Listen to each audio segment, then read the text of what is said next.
So, homeless people in Maine, have you noticed an age group with the people who are homeless? So like I said, I've grown up here.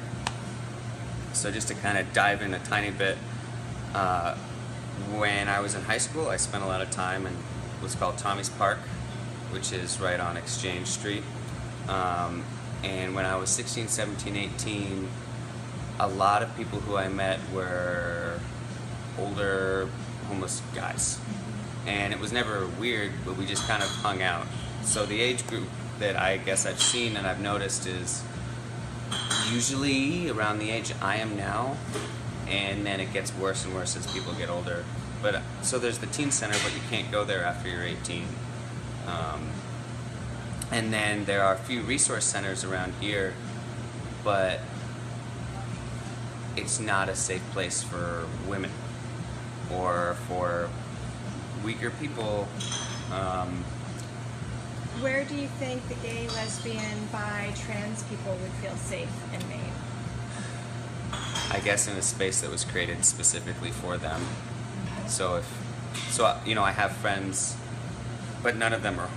I have friends who are a part of that community and they go to events, but none of them are homeless. You know, they have homes, they have jobs. People who work here, but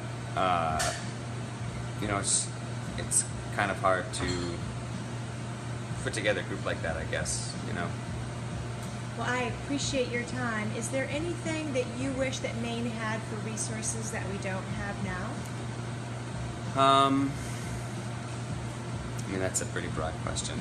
If you could wave a magic wand around what the needs are for the people who you say are weak or vulnerable. I suppose what would really be something that I notice a lot of is restaurants, grocery stores throw away so much food. It's insane. We throw away so much food here. I try to take home as much as I can, but it just goes bad in my fridge.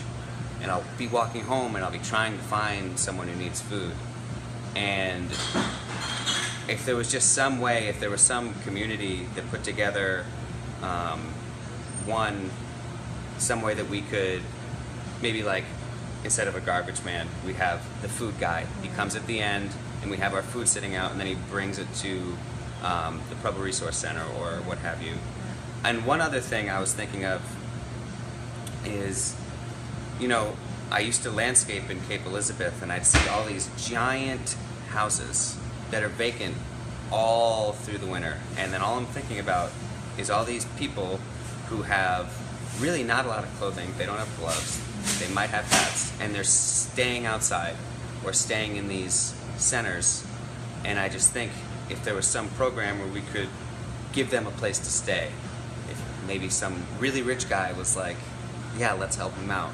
But these are the things I think about. Housing and food. Housing and food. You're a good man. Thank you for your time. Yeah.